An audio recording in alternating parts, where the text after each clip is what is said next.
Welcome back to channel. இன்னைக்கு நம்ம Pandian store episode வேற லெவலில் போச்சுங்க. ஸோ இது வரமே பார்த்தீங்கன்னா ராஜியை அவங்க அப்பா அம்மா கூப்பிட்டு ராஜி வந்துட்டு இல்லை நான் இங்கே தான் இருக்க போகிறேன், ஏன்னா இங்கே தான் வந்து எனக்கு ஒரு பெரிய குடும்பமே இருக்குது, நான் அங்கே மட்டும் எப்போவுமே தனியாக தான் ஃபீல் பண்ணியிருக்கேன், இங்கே இவ்வளோ பெரிய குடும்பம் கிடைச்சதுனால என்னால் வந்துட்டு கதிர் கட்டின தாலியை தூக்கி வீசிட்டு உங்கள் கூட வர முடியாது, நீங்களே யோசிச்சு பாருங்கள், நீங்களும் வீட்டுக்கு வாங்கன்ற மாதிரி ராஜி எமோஷ்னலாக பேசி அதுக்கப்புறம் அவங்க அப்பாவும் கோச்சிக்கிட்டு உள்ளே போயிடாரா. அவங்க அம்மா கிட்ட ஃபைனலாக வந்துட்டு என்ன நடக்குதுன்னு நீங்களே புரிஞ்சுக்குமான்னு சொல்ல, இன்னொரு பக்கம் கதிர் வந்து பயங்கரமா ஹாப்பியா இருக்காங்க.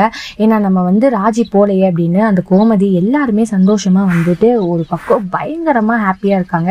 நீ போயிடுவியோ நாங்க பயந்தோம் அப்படின்ற மாதிரி. இன்னொரு பக்கம் வந்துட்டு இதெல்லாம் புரிஞ்சுக்கலையே ஒண்ணு அப்படின்ற மாதிரி கோமதியை எமோஷனலா பேச, இன்னொரு பக்கம் நைட்டு பாத்தீங்கன்னா ஃபுல்லாவே பாண்டியனும் உட்காந்து நான் எங்க இப்படி போயிடுவோம் அப்படின்னு சொல்லிட்டு அரசிக்கு ஏதாச்சும் பண்ணணும்ன்ற மாதிரி ஒரு விஷயங்கள் பேசுறாங்க. ஸோ நாளைக்கு கூடிய சீக்கிரத்துல என்ன நடக்க போகுதுன்ற மாதிரி ஒரு விஷயத்த சொல்ல போறாங்க. ஸோ இதை பத்தி நீங்க என்ன நினைக்கிறீங்கன்னா மறக்காம லைக் பண்ணி ஷேர் பண்ணி கமெண்ட் பண்ணுங்க, அப்படியே சப்ஸ்கிரைப் பண்ணிடுங்க. பாய் பாய்.